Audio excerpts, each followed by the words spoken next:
சிறந்தவர், பெரும் ஞானி, மகா வித்வான், முற்றும் அறிந்தவர், சகல வேதங்களையும் கரைத்து குடித்தவர், புலமையிலும் வல்லமையிலும் விஜயநகரத்திற்கு புகழ் சேர்த்தவர் ஸ்ரீ ஸ்ரீ ஸ்ரீ பண்டிதர் ராமர் தர்பாருக்கு வருகை தருகிறார்.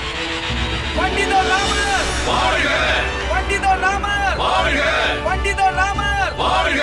பண்டிதர் ராமர் வாழ்க! பண்டிதர் ராமர் வாழ்க!